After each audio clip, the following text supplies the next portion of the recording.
This week, Adam rejoins us at the Cantina, and we get his perspective on an interview with new Disney CEO Josh D'Amaro and the assorted challenges he will face. We also review the first 5 issues of the new Star Wars comic main run by Alex Segura. Let's go!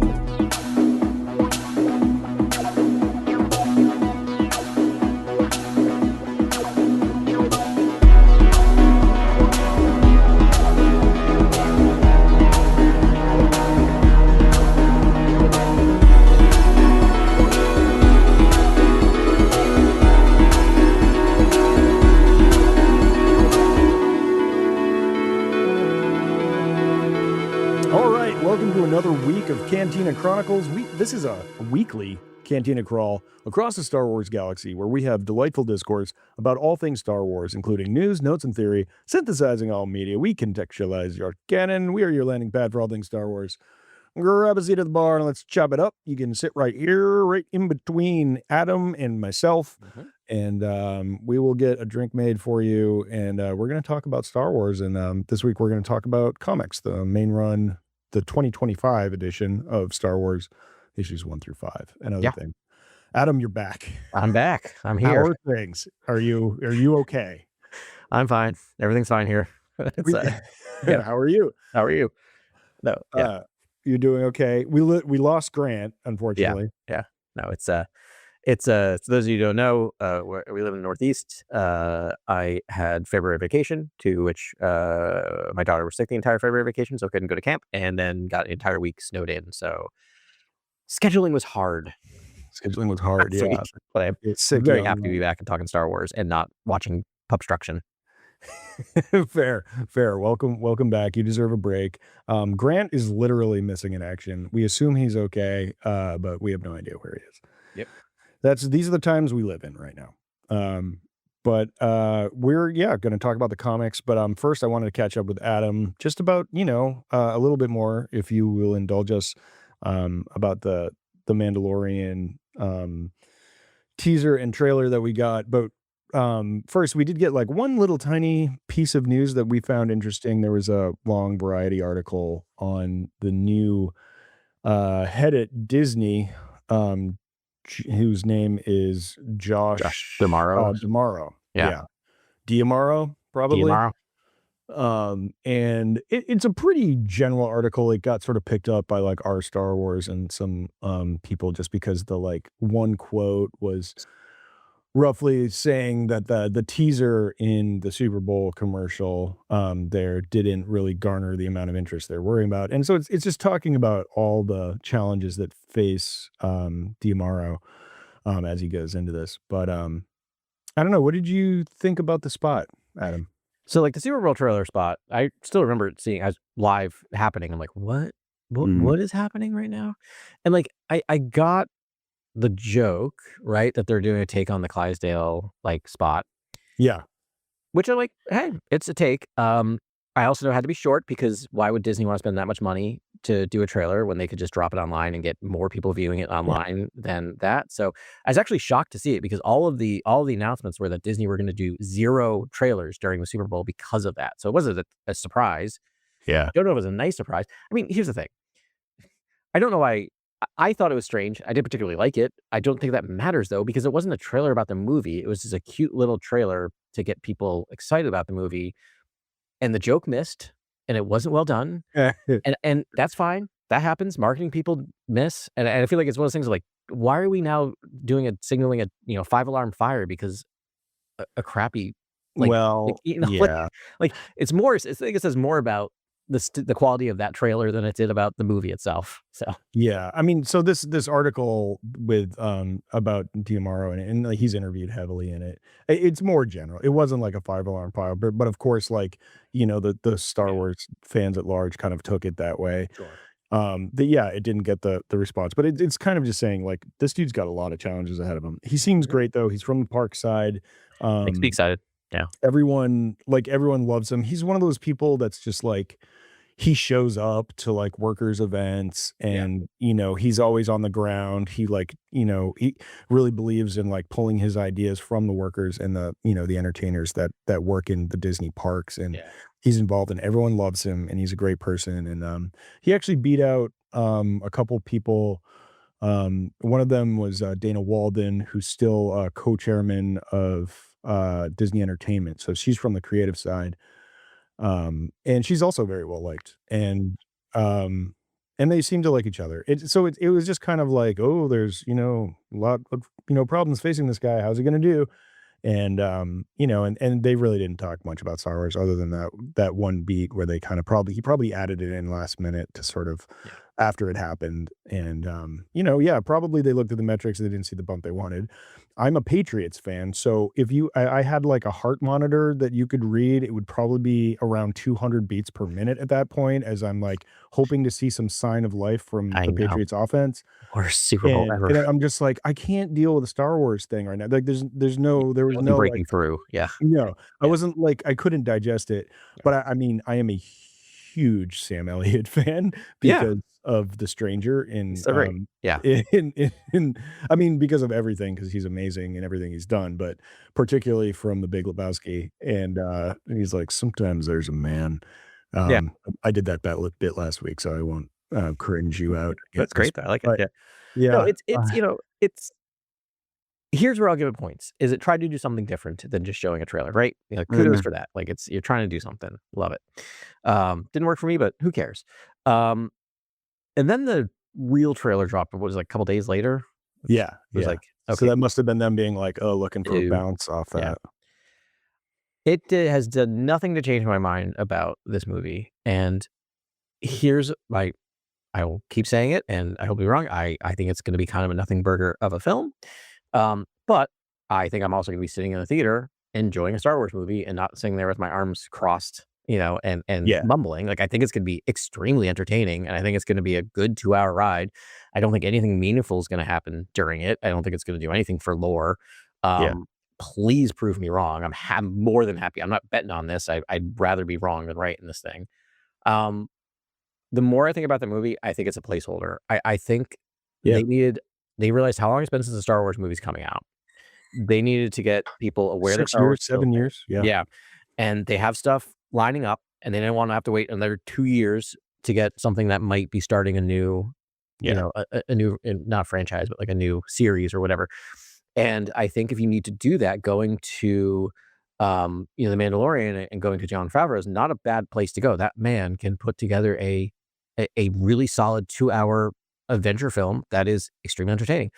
Iron Man is one of the best pictures ever made. I mean, it is, yeah, it's not like Casablanca, but when you watch it, it's like literally the only reason we have the MCU is because of that movie. Like every movie apes that movie, and he just knew the formula of like, here's how you do it, right? And yeah, so maybe it'll be fun. I don't know. It's weird. It's very strange. There's a Star Wars movie going to be out in theaters in 2.5 months. Like 2.5 yeah. months. That's nothing. That's like right there. I forget. I keep forgetting that it's happening. And then when I remember, I go, "Oh, yeah, okay, that'll be good." Yeah, Like, I get no tingles when I watch the trailer, and I feel bad. And I don't feel like I'm a pessimistic, yeah, like, down on thing guy. Like, I usually get I was watching Star Trek earlier today and crying. Like, I still get emotional at things. So, yeah. yeah. And that's what this article talked about.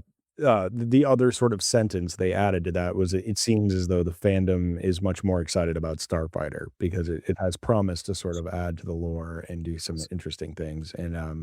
And yeah, that's kind of, that's where they at. This is like the double-edged sword that is Kathleen Kennedy. It's like, or is this job? It is the risk of this job, right? Yeah.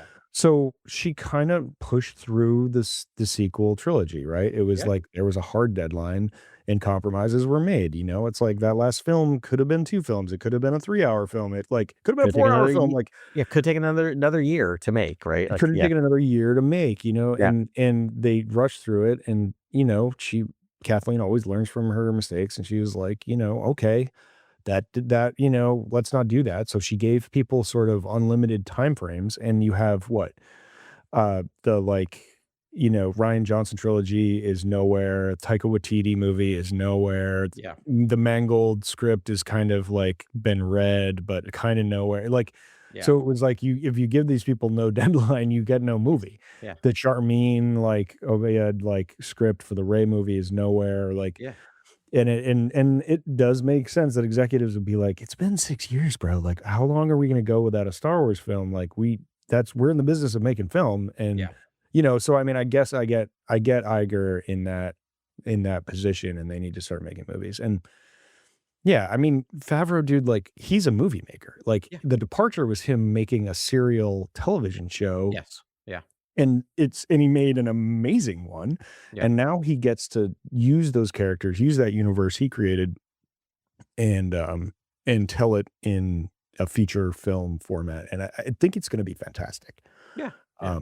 I'm very positive about it, but I get it. Yeah, Good. it's not gonna move lore forward at all, probably, Yeah. but, I think this is what I told Grant last week. It's just like, "Man, can you imagine getting your popcorn, Yep. standing in line, Mhm. sitting down in the theater, seeing the crawl, Yeah. seeing the shiny helmet?" You're gonna Yep. be giddy.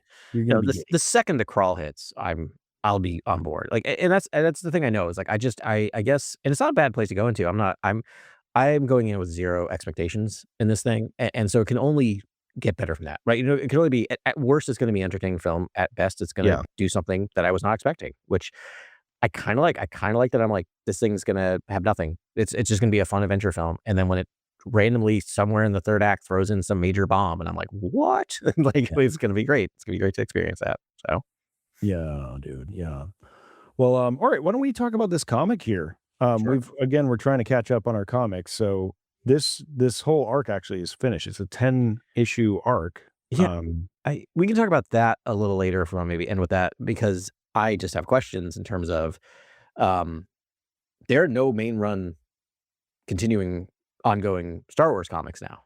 There are miniseries coming up, but there's no this is it. This is the last one. So it's interesting. So we're gonna be able to get caught up on the comics because there's not a lot of comics coming out, Yeah. certainly. That's good because there's a lot out there that we've kinda been Yeah, sleeping yeah. on, and, I'm excited to catch up on them, and, I definitely enjoyed reading this one. It's Alex Segura, right, is the writer? Yep. Um, and yeah, so we're gonna cover, issues 1 through 5, and I think next week we'll do 6 through 10 and finish up the arc, just to talk about what was there. But, what are your overall, 30,000 parsec thought about this arc? Yeah, a couple things is, when I tend to be the one scheduling, not scheduling, but in terms of like breaking down the comics and trying to figure out when arcs Yeah. end, and kind of the best way to cover these things. What's interesting about this one is this is a 10 series. It almost reads as a 10-issue miniseries in terms of, like, there's no clear arc break. Like, I just said, let's Mm, do episodes, issues 1 through 5 because that's the halfway mark. I mean, we'll talk about it. It ends on a cliffhanger, but yeah. every issue ends on it. So I like that. It seems a very contained, like, here's the 10 issue I'm gonna tell. Um, I think some of the other stuff that happens, we talked a bit about as well, is that, I think it's well written. I think it's interesting. I think it is difficult to write in this time period, um, when there's probably quite a bit of guardrails put on what Yeah. they're able to talk about. So, it's I don't know. It's well written, well drawn. That's it. I mean, it's fine. It didn't really blow me away, but it has Yeah. nothing to do with the Interesting art style, yeah, actually. yeah, It's like almost like watercolors. It's like digital watercolor to yeah, me. It's like a little faded, color in a beautiful way, and definitely cell shading, and everyone looks good, but it's like it's unique and it's stylized, and, I thought it looked really nice. yeah. No, it was really it's a fascinating one. It really did kind of Mm. um don't see that style very often, right? And Yeah. so it's one of those things where the more comics you read, the more you're just like, can you just do something different? So anytime there's any type of different type of art style, I'm on board where it's not just your Yeah. photorealistic. So yeah, it's beautiful. Yeah, so for people who have read this and just wanna remember what happened, and for people that might be thinking about reading this, it's sort of this is it's so it's we're talking after the Battle of Jakku, and the storyline very much picks up with the Star Wars main run from the Battle of Jakku series. But in the timeline, this is right after that, and it deals with the, Fenrir, um, sector, and right? Wait, no. Um Yes, the Fenrir sector, sorry. Yeah. And, so they're, the New Republic's trying to bring them in, and then but they're being very standoffish, and they're calling the New Republic weak, and there's something, like, weird going on with the Fenrir sector and why they're being so aggro, and then there's sort of other plot lines that are going around with, like, Luke, and it appears that, like, the Fenrir like, Pyros, which is like one of the main planets there, that is leading this Fenrir consortium of planets. They're oppressing this group called the Nagai, um, and they have their own people, but there's also that population is split off into different sectors, and there's the rebels, and then there's the ones that are supporting this Fenrir consortium, and they're led by Venk, and they are called the Xantark Gang. This is like I'm like writing these things down knowing I'm going to say them out loud, and I'm like, this is like, oh, and Nice. that the rebels of the Nengai are followers of Grandar and Yeah. or Garlev, and I'm like, Yeah. oh god, I'm an adult man saying all these things, but that's sort of it. So they're trying to snip out sort of like is the Zentark gang so well armed, and where is this coming from? And ultimately, it's revealed that one of the villains from the last arc is involved, but apparently she's not the answer, but she's certainly a thing, and that person is Reina Oscuri, Yeah, Reina scary. Oscuri, Yeah. also Yeah. known as Praetor Koyan, which is she's a dark side force wielder Yeah. of whatever abilities, and she was previously pulling the strings of Yeah. Grand Moff Adelhard. If I remember correctly, extremely long-lived, right? I think their species is Yeah, extremely long-lived, like thousands of years old. yeah. Um, and she's a bit like wasn't she like an energy vampire or something? I can't remember. She does something where I feel like she Mhm. like kind of sucks energy out of people. Yeah, she goes to a Um, party and everyone wants to leave. exactly. Yeah. Interesting character. I was kind of interested to see her return because it's a good, Yeah, it's a good thing. And this is the thing. I think so. I read those issues again today, and I think what I was kind of realizing about it is Alex Segura is doing a ton of work of world building. This whole thing yeah, is world building, and it's fascinating because, like, in many ways, Luke, Leia, Han seem almost secondary to the story in some ways. Like, they almost seem like they're just kind of like get pulled into this thing, which I think is yeah, an interesting way to yeah. tell the story. Don't And forget Valance is in oh, this I one. absolutely will forget that. I doesn't he pop in at the end of issue one? Isn't it like right at issue Oh, yeah, one? right away, I we just start remember off going, with some oh, Valance. They're like, come "Don't worry, on. Valance is back, buddy." I know. I just don't want it. What I like about not liking him is it's not like there's certain characters when you read them, you're like, "Oh, I like how this author writes this character, and I like how that author I'm not quite sure how that Yeah, author writes this character." No author has ever written Valance in a way that I like Valance, which is great because it's not a weakness of the writer, it's a weakness of the have character the character, at its yeah. core. Well, so did you ever read the original, like, Valance comics from, like, whatever, the the '90s or something? You know what's funny is not a ton. I've read some of them, and the reason I actually didn't read because they were never considered canon. They were never even considered canon in the Mm, old EU. So when I was doing my like read through, I didn't put it on my list because they're like pre. A lot of those came out pre even like yeah, them actually building out much of the EU. Um, that's but the weird stuff. That's where like Jackson the Rabbit comes out of. Is that yeah, thing yeah. who's now canon as well. So there's just interesting stuff. It's one of those things where I'm like, now I have the Marvel Unlimited. I'm like, I just gotta sit down and do it. It'll take me like a week and it'll be interesting. But yeah, I don't know. I was aware of him. I read some of it, and I don't know. It's like, Yeah, that's the thing. I mean, he's an odd character. He's just like the Terminator in Star Wars, and you're like, "Okay." He does seem like his power is somewhat diminished at this stage. He's getting a little older, and yep. his hand cannons aren't like Deus Machina, like just destroy everybody anymore. They're just kind of like blaster level, How like dumb are hand cannons, real dumb. They're real right? dumb, Adam. I like every time I watch him like put his hand out to shoot people, I'm like, I don't.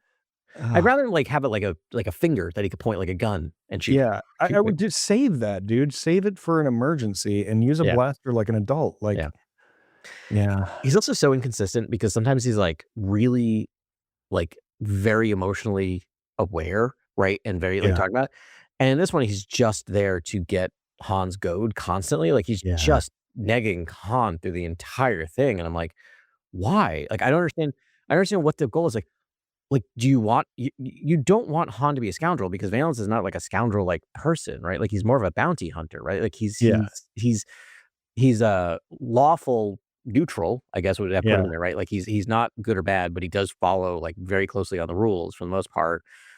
And, like, you would think he'd be more happy that Han is now kind of moved towards the good. I don't know, it's Happy so strange. happiness, yeah, found, like, Yeah. he's married and he's a Yes. general and he's He's all being these things, responsible. I but do instead not of get being this. like, "Hey, good job, buddy," he's like, "Oh, look, he's a big general now," and, like, Look, like, "Do they every know you panel. were a scoundrel?" And then, like, Han crashes out, Yeah, yeah, and, yeah, like, the character, yeah, the person, Beilert Valance sucks. yeah, he's the He worst. Just sucks. space him. Just space him. Like, I would just, I like yeah, I would rather alright, who would you rather hang out? Beilert Valance or Bosk? Bosk, Okay, who would you rather hang out with, Beilert Valance or Diva Lompop? Diva Lompop. I know Okay, she would eat my head. She'd eat my head off, but still, yeah, I'd that do that better. that risk is constantly there. She'd Yeah. probably She's eat like a you. snake person that'll, like, unhinge her jaw and, like, swallow me whole. Don't care. But, Still like, take the it. conversation would be way more interesting than Beilert Yeah. Valance. And I'd rather a Alright, fast death by that than a slow death from being with that annoying anyway. exactly. Yeah. In fact, yeah, after, like, 10 minutes with Beilert Valance, I would wanna get eaten by Diva Lompop to just save Yes. me from that conversation. Yeah. Alright, last one. I know it's coming. Who would you rather hang out with? You know it's coming. Yep. Who would you rather hang out with? Beilert Valance or Dengar? Is eating my own blaster an option? Always. Oh, it's no, You can always take the coward's way out, Adam. no, actually, honestly, Dengar. As much as Dengar is, it's what's so funny is, for long-time listeners, my hatred of Dengar. That's kinda gone away. Ever since Yeah, they've introduced Valance, like, I'm like, "Dengar's kinda great. I don't mind Dengar anymore." Like, literally, like, I don't even care about him anymore. He seems like a weird dude. yeah. I'd be, like, really interested to be like, "Can you just take some of the wrapping off? Like, can I just see, like, a little of what's going on under there?" Yeah, like, what's going well, I mean, I've always liked him because of the video game, that first Battlefront, Yeah. reboot they did. He was so OP and so fun to use. And his quotes were so great. It was like, "Dengar's the greatest!" But he, when I think it was either Crimson Reign or the, Battle of the, That War of the Bounty Hunters War of or the Bounty yeah, Hunters yeah, arc where they wrote in that, like, he had a girlfriend and he was like, they were just trying to earn enough money to get away. And like, okay, and they gave that to him and he's like, "No, baby, I'm gonna be like," they kind of made him like Bruce Willis from Pulp Fiction, exactly. kind of. He feels like a Tarantino character. Like, yeah, Yeah. yeah, And I was just like, and then you gotta root for the dude because you're like, oh man, yeah, no one wants that life. And he's already been so messed up. He's in those bandages for a reason, you yeah. know. It's like the opposite of what happened with Valance. It's just like Yeah. half the reason I don't hate Dengar as much as I used to is because they've done interesting things with his character, right? They set Yeah. him apart. And they also kind of do acknowledge that he's a bit of a loser Yeah. in the Yeah. writing, which I'm like, it's all I want. I don't mind Yeah. like a lovable loser out there. You can now I'm Yeah. starting to root for him. I'm like, just don't try to like pass him off on me like he's some cool dude. Like you're not gonna convince me like he's badass. Like, come on.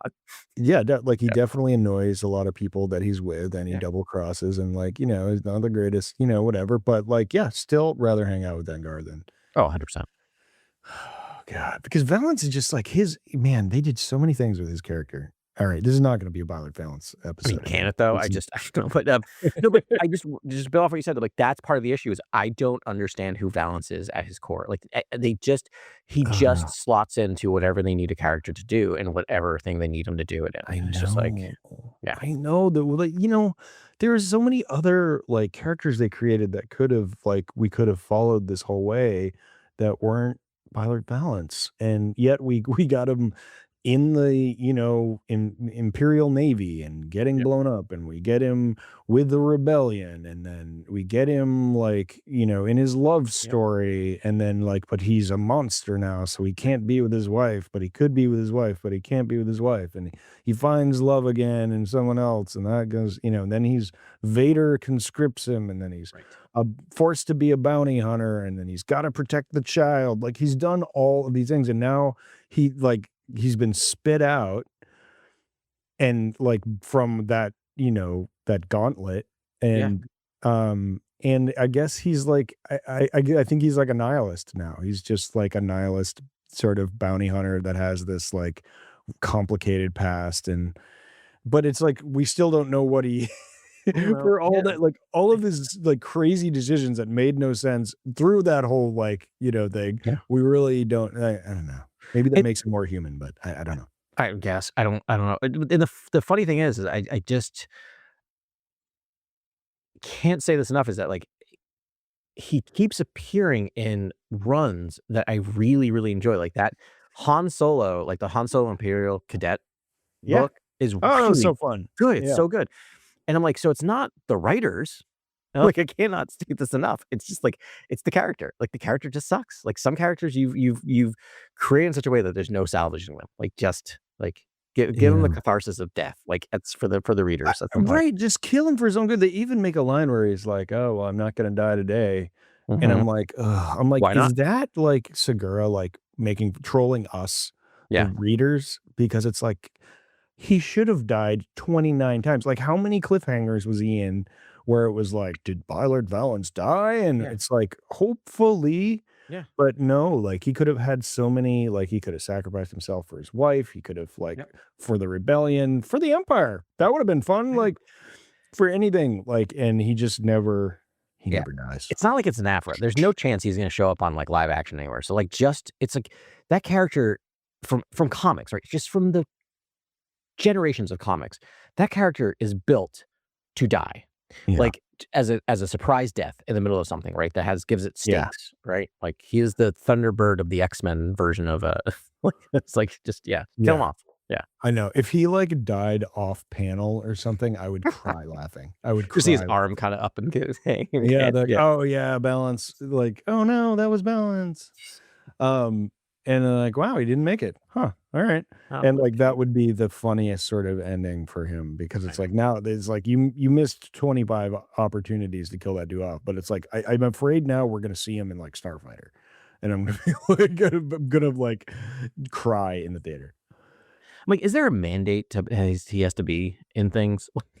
Or is Yeah. it is it the hubris of, like, of these authors be like, "No, I got an idea," like, to make him good. I'm like, "No, you're falling for the trap." No, I Yeah. know. That's yeah. I mean, so that's if there's one thing, I mean, we keep banging this bell over and over again. It's like, we're looking for interesting stuff that contributes to lore, and I realize you can't do that all the time. And this arc is, the Edelhard arc was really interesting because it was a parallel storytelling, even though I would have loved a panel for panel retelling of the Battle of Jakku as written Yeah. by Chuck Wendig, but okay, Yeah. we didn't get that or like really what was going I mean, I guess they did tell us what like Luke and all them were doing during that during the Aftermath trilogy of books. And it was interesting. The Edelhard thing was like I mean, it was an interesting political angle. But again, at the end of it, why didn't they just kill Edelhard? Like Edelhard's alive, by the way, on some planet.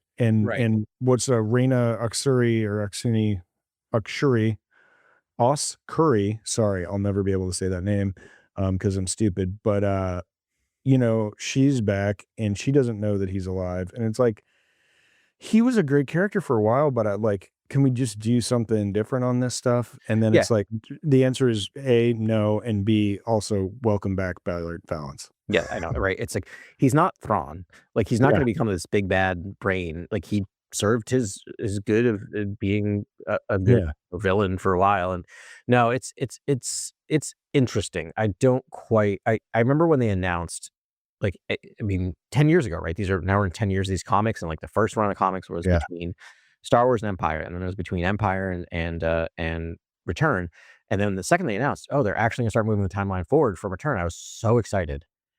Um, yeah, and good comics came out of it. Like I think I mean this one it's not in the same time period, but the Legacy of Vader was released at the same time period. And I mean I think yeah, that book is great. I think this book is really interesting. I think what you just said that kind of unlocked it for me is this is a political thriller, right? That's what this book is. It's a yeah, political thriller more than anything. yeah, And it's espionage. And I I think I'm a relatively intelligent person. I definitely need to read this a second time because I was just like the first time I read it, I'm like, who is what is now going on? And the yeah, second time I read it, I appreciate it more. I'm like, oh, this is twisty and turny, and like there's yeah. like levels to this. Yeah, because there's, like, 3 parallel stories going on, and then they start intertwining. I think in book 4, a lot of stuff happens in 4, issue Yeah. 4, and finally, like, Luke and Han talk to each other on the Millennium Falcon, and they're like, "You know what I learned? Oh, no Yeah. kidding. You know what I learned?" I And kind of then enjoyed that there was like this parallel story of just like they were both accidentally getting involved with this without knowing if the other person had a yeah. chunk of the information, which is kind of fun. And it felt very Han Solo to just be like because a lot of it was him going on a hunch, and sure enough, it ended up being very important, Yeah. and that's very Han Solo was great. Luke is written beautifully in this as well. It feels I loved the device where you kind of flash back and forward between Luke participating in the moment and then Luke's inner monologue. Yes. And it's not like the sort of campy, like, oh, like just him thinking to himself for a while and then he does other stuff. It's like, no, this is a thoughtful Jedi, like burgeoning Jedi that's trying to be mindful in the moment and and his sort of beats as he's going through the world and as a Jedi and what he's thinking about and what he's feeling. And I thought that was really fresh and new and Yes. really Yeah. cool. No, I Um, agree. I think it's there's a lot in here that's worth reading. And um I mean, last issue, which we're gonna get more of, we get some battle droids. That was a nice little surprise, and yeah. some clone armor. That's gonna be teased. We'll get to that Yeah, next week. Yeah. that was the final tease was, yeah, some clone armor. They're like, "Uh-oh, I guess we gotta wear awesome clone armor Yeah. now and use awesome clone weapons and the DL-15," and it's like I was like, "I'm here for it." Han Solo, and he knows how to, he's Yep. done this before, and Beilert Valance too, and, but of course, they're like, I don't know what that's really gonna do for them, but, I don't know. But it did um remind me, it's very funny, it reminded me of the campaign that we were on for a little bit where we Oh, yeah. but that's just like as we was like, "This sounds familiar." I'm like, yeah. No, I know, it's so Grant wrote this for in Yeah. our campaign. He had like, the second episode was this, where you ran into a sort of abandoned, like, Yeah. wayward platoon of separatist army and, trying to get to their objectives, still thinking the Clone Wars are happening. Yeah. That was pretty funny. I'm It was sure great. Yeah. And I think that Grant was probably like, "Oh," he like that's the real curse of the I know. storyteller, I think, is Yeah. telling a story before someone else has the idea. But who yeah, and yeah, they probably happened at the same time. I never, like, realized it, but I forget I heard an interview with, some major storyteller, I think it was Paul Thomas Anderson or something, Mhm. and they're like, "No, no, we constantly have to know what's going on because, like, you're it different people are writing the same story at the same time all the time." Yeah. And so It's you very see, true. like, Eddington in one battle after another, and they're like, they're really close. Yeah. Like, I mean, it's totally different movies, yeah. but No, really but it's a collective consciousness, right? Like movies yeah, are a reflection of what's going on now, and so that you yeah. get some that like very much parallel each other makes a ton of sense, right? That these things Mhm. happen, and yeah, yeah. But, yep, that was super great, and, Love that we get to see Cloud City. We get a little bit of Cloud yeah, City going on, and it was nice to see that. the I guess we knew Wingard. this, but that Lando's still running it. Yeah, yeah, actually, yeah, that does come crashing down at some point, but yeah, it's cool to see him still being Baron Administrator Calrissian, doing his thing, and yeah, we get to have a moment of Han coming back for the first time to Cloud City after being frozen in carbonite there, and him being like, "Yeah, I hate this place." Yeah, hope it goes better than last time. Yeah, Yeah, yeah, yeah, he's like, "It can't get much worse than last time," so yeah, yeah. that was a funny bit, and, yeah, the Wingard and the blue outfits, again, that was from the Battlefront 1, they had an expansion pack, and you could play as those, characters, and that was Mhm. pretty fun. They're sick outfits. And then trolls would just wear them on, like, on Andor, and I'd be like, "Ugh, you Yeah, guys, yeah. that's you doing that." I always think of video games. I think it was maybe the Super Nintendo, the Super Empire Strikes Back. There were games I loved because it would just like it would be Yeah. a side scroller, and there'd be like vehicle ones where it'd actually be more three dimensional. I still remember having to fly the twin car Yeah. cloud pods in that game. Cloud It was cars, funny. yeah. Yeah, yeah, Yep, yep, and we had that in there. Just, like, circling back to Balance real quick, like, what if we gave all of his airtime to Nine Nub? Like, he in the books, he is a leader of a revolution. He is a skilled fighter. He is obviously a crack pilot. Like, he is all the things that Valance is, but cooler, yeah, and he's an alien, and it's like, let or non-human, and, there's some he could die, and we don't want him to die, right? Like, yeah. whereas Balance, there's no stakes to his character because you just literally can't kill him even if you wanted to, and I do. hmm Um, yeah, and, I just feel like that I don't know, It's that's my request, is, like, more Nine Nub, less Violet Balance. 100%, and I think it's a weird thing because Nine Nub, I think it's just been reduced to a meme, right? Of a wah, wah, wah. Like that's it, and I get it because he's odd looking, but as you mentioned, he's a complex character. There's a ton to do with him. Yeah. It's odd where like Admiral Akbar, also just memeified, still was able to push through that and become like a developed character in the novels and the books and other stuff. And Yeah. there's a little bit that, like you mentioned, some of that's in the Nine Nub stuff, but like that's a character that just sitting there for them to do something with. Right. Like, I kinda love that, like, they kinda wrote out Lobot. Like, I think Lobot's outliving his best life now. Like, they finally, like, returned his brain to him, and Yeah. he's like, "You know what? Imma take a break from you, Lando. Like, I gotta go live my own life," and, that's totally understandable, and he needs probably years of therapy. But, but, like, Nine Nubs right there, and, he can be awesome. Again, this will be my 3rd or 4th reference to Battlefront 1, but his character was really skilled, and he was a skilled, fighter and a sharpshooter, and, Yeah. they developed him. It's like, build on that. Yeah. I mean, they entrusted him to be the co-pilot of the Millennium Falcon. Like Right. he's yeah. He's on the front lines at the Battle of Exegol, and, like, Mhm. give his death some meaning, like, okay, I don't know. That's my request. That's your That's my pitch. my want. Yeah. That's on my wish list, I love it. but please no more Beilert Valance. Is that like yeah. We haven't seen Nine Numb in forever, right? Like literally in anything other than like was Rise of Skywalker last time he showed up in any type of content? He was in the, Battle of Jakku arc for a minute. Okay. I think Nice. he showed up and, like, he was at, like, some meeting, when they had a headquarters sort of set up, before that battle. But that was pretty much it, and he's just, again, sort of like a side character. Um, I think actually he might have did he go out with Lando? I don't know, he went out with So someone, I think, on a mission, but just a brief side mission. But yeah, I could use him, like, full time. totally. 'Cause again, it's like, yeah, if he was in the Millennium Falcon during the biggest battle of the rebellion, like, he should have got a medal too. He was flying that thing through the center of, the 2nd Death Star, Lando, Yeah. Yeah. give the guy a medal. Right. Where's Nine Nub's medal? Honest to God. No, I agreed. It's like justice for Nine Nub.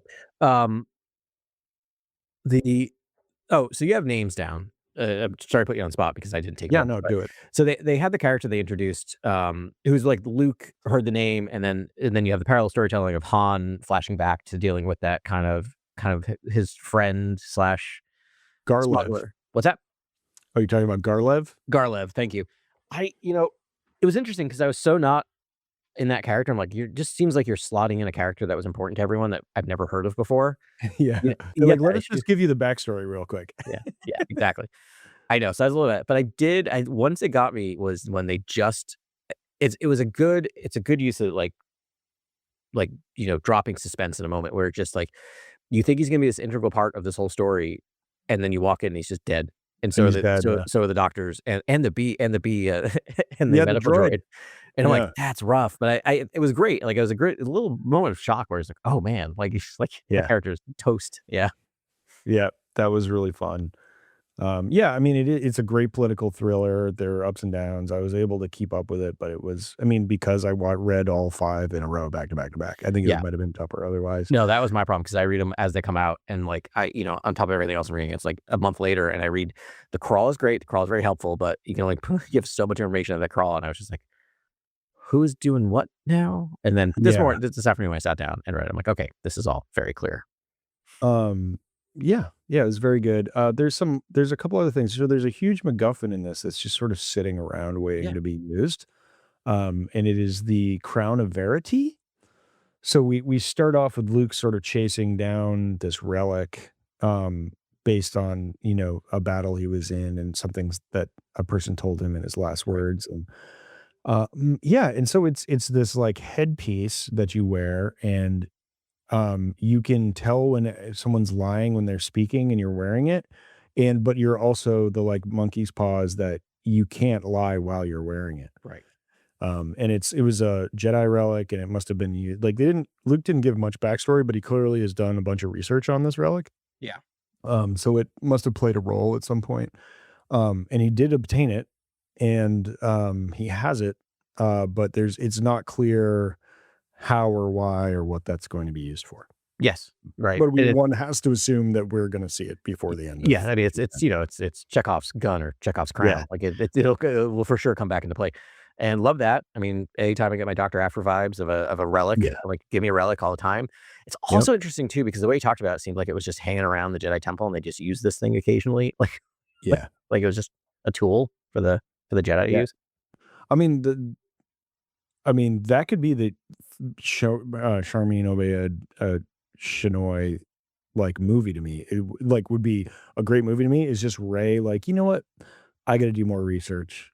And she just goes out into the galaxy and starts hunting down, trying to hoard as much knowledge to build, as she can about the Jedi. She's already found a bunch of texts, but now she's got, maybe more research, resources available, and she's got some time and she can do these things and really like it, I love a Jedi looking up old like arcane Yeah. knowledge Yeah. from millennia past. Like that is I wanted to see the Luke doing it.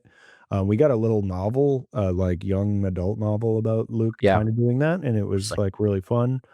right towards the beginning of Disney's acquisition, right? It was Yep. early. It's one of the early ones. Yeah, Yeah. I think it's the Tales of Luke Skywalker or Yep. something, but, like, That sounds that right. would have been a great serial, like, Mhm. TV show to me or Yeah. animated series. I've talked about that a million times, like, but yeah, so every time I get that, it just ignites something in me, and maybe it's like, that's me wanting just the marshmallows and the Lucky Charms to have a show like that, you know what Yeah. I mean? Yeah. But I would love to see it, and, yeah, and Ray would be great doing that as well, but, Yeah. yeah. It just seems like it's sitting right there. It's like there is Yeah. a, you know, swath of movies that are extremely popular that just have to do with relic hunting, right? Like you have the Yep. entire Indiana Jones series, you have the Yeah. entire National Treasure series, you have the entire um um uh what's it called? Anyway. Oh, Angels and Demons, but that's not the big one. Da Vinci Code. Like you have the Da Vinci Yeah, Code yeah. movies. Like all these movies have supported like numerous sequels and series. Like people hunting for relics and lore. And like it's rife within Star Wars. I'm just waiting for someone to like pick that up and run with it. You get a taste of it at the beginning of Ahsoka season 1. Yeah. Like which I was so on board for that opening scene in Ahsoka because I'm like, she's hunting relics. Like right, she's in like a tomb, she's looking at stuff, there's like a trap or whatever. I'm like, Yeah. great. Yeah. That's the kind of stuff I love and I wanna see. Yeah, I mean, yeah, and on the other side, like, the dark side hunting for relics is maybe even more compelling. Yeah. I But don't you that'd just be wanna see, some people get caught in an old Sith temple? Like, yes, just right? I Just wanna see that. yeah. Yeah, and I mean, they kinda did that in, Rebels a little bit, Mhm, like, that's where mhm. they stumbled upon It's the true. old Master Mall, Yep. in, Rakata Prime, maybe? No, Ricotta, the like the cheese? Not Ricotta, Rakata? What did Ricotta, they yeah. didn't they rename Korriban or Morriban? Moribond Morriban? Korriban, yeah. Yeah, Morriban, Korriban, that's where that was. But Yeah. that was right, the Rakatan, like, Yeah. Rakatan, that was a different sorry, No, uh, no. Yeah, that's Old nice. Republic battle they had. But Yeah. anyways, yeah, all that would be super great. And, yeah, it would be fun to see that. I was even thinking like you could do a show with Quinlan Voss, like sort of you use the path as a jump off, and Right. during that time, he's trying to like, I mean, they kind of actually, so they could do that with him, right? And it's like if you just wanted to put it as own thing, you could have that little serial show and him putting this cache of knowledge together. But then now that I'm thinking about it, we got that in Jedi Survivor. Sarah Jinda, Right. Cal Kestis's mentor, was working on that, and then of course it got destroyed by Darth Vader. Of course. Yeah. But we didn't really like follow Sarah, but she was. Do we know that like this is something that Jedi would do, and I would love to see those adventures. Yeah, that's such a good Or I know Cal I'm just saying Kestis, this right? Cal Kestis doing that, right, like, that's it, like, yes, we have that, we have it in the video game, which, yes, that makes for a great video game, right? Like, of course, but that's all about that yeah. actor, Dom, Cam Monahan, Yeah, Cameron Monaghan, something yeah, like that, yeah. like he that could be a show he could do, and that would be great. I know we're getting all over the place, but and we're talking about things like our greatest hits. We're hitting our greatest hits tonight, but I'm just like, it's so odd to me that you base it photorealistic on him. Yeah, He is a right, successful television and movie actor. Like, it's not like he yeah, just does voiceovers, and, like, no one has popped him in, and literally every single right, series that comes out, there's the deep web going, I yeah. think he's gonna show up in this one. Right. Yeah, I think well, with one more video game installment to go, there if I can play devil's advocate for a moment, they probably don't want to spoil it. So if yeah, like he shows up in The Mandalorian, right. like we know that like the stakes will be dropped for that third game. because he's going to live. But it's a video game, and he's probably going to live anyways because that's the person that you're playing as Right? usually. Honestly, Unless you do a weird turn and you're now the apprentice, what's his name's daughter or something, and then Cal starts to turn to the dark side a little bit. yeah. I mean, So maybe you could do. I mean, it's very much like in video games, very much like Last of Us versus Last of Us Part 2, right? You like change, you go yeah, from Joel to what's her name? Yeah, Ellie. yeah, Yeah, and which because you change characters, it can lead to dramatic storytelling that yep, you're not expecting. Um, and so I guess it's a good point of like, yeah, if he shows up in the Mandoverse, that just means yes, he survived. He made it through. I don't know that he's so an OP character. Like yeah. you have to take him off the board in some Yeah. way. Yeah, it's like, where were you during the rebellion? Exactly. Where were you? I mean, you can explain that with like that, weird nebula planet that he exists in that's like really hard to get out of. Like he could get trapped there. That was I assume they were gonna do the second one. Yeah, but maybe the Yeah, third I one. mean, maybe they'll do that with the third one and, and he's sort of like trapped out there and then, but then he could come back Right. later on. Yeah. And another story could be like take you to that planet that I can't remember the name of it. No, I mean, it's been forever. But yeah, it is. But yeah, that's why we need Grant. Grant's got it to I the know, side. Grant would know it. I'm like, it's almost popping in my brain. It's said like 3 times where I'm like, nope, stop there. Yeah. Yeah. But yeah, it's been a minute since I played that game. So yeah. That was also in this article as well that we started this thing with is he's really excited to dip into video games and really sort of enhance that part of Disney. And That's exciting. they Yeah. spent a lot of money on that video game unit that they purchased. And so they need to start making money on it. So Yeah. that's good for us, and that's exactly what I've wanted. It's just like, yeah, crank out games. Like They're race doing that thing, right? They're doing the thing we talked about where it's not like not every game has to be AAA, right? Like you can Right. release some stuff because they have that. Yeah, you guys talked about last week, the racer game, and then they have the tactical game that's coming out later Yep. this year. Like so, which great. Yeah. Yep. Yeah, different kinds of gaming is going to be coming out. So, yeah, maybe we'll see some of that. But all right. So, kind of a shorter one this week. We're just going to try and focus on these Yeah. these comics and give them their time because they're fantastic stories and it's great to immerse ourselves in them. If you haven't read it, I suggest it. And yeah, we're going to finish up the arc next week, I believe. So that'll be good, and hopefully with Grant, assuming all's well wherever he is. Yeah. Hope so. Yeah. All right. Well, thanks for listening to us this week. We'll talk to you again next week on Cantina Chronicles. Thank you for listening to this episode of Cantina Chronicles. Please like and subscribe wherever you listen to this pod. You can reach us at Cantina Chronicles on Instagram or cantinachronicles@gmail.com.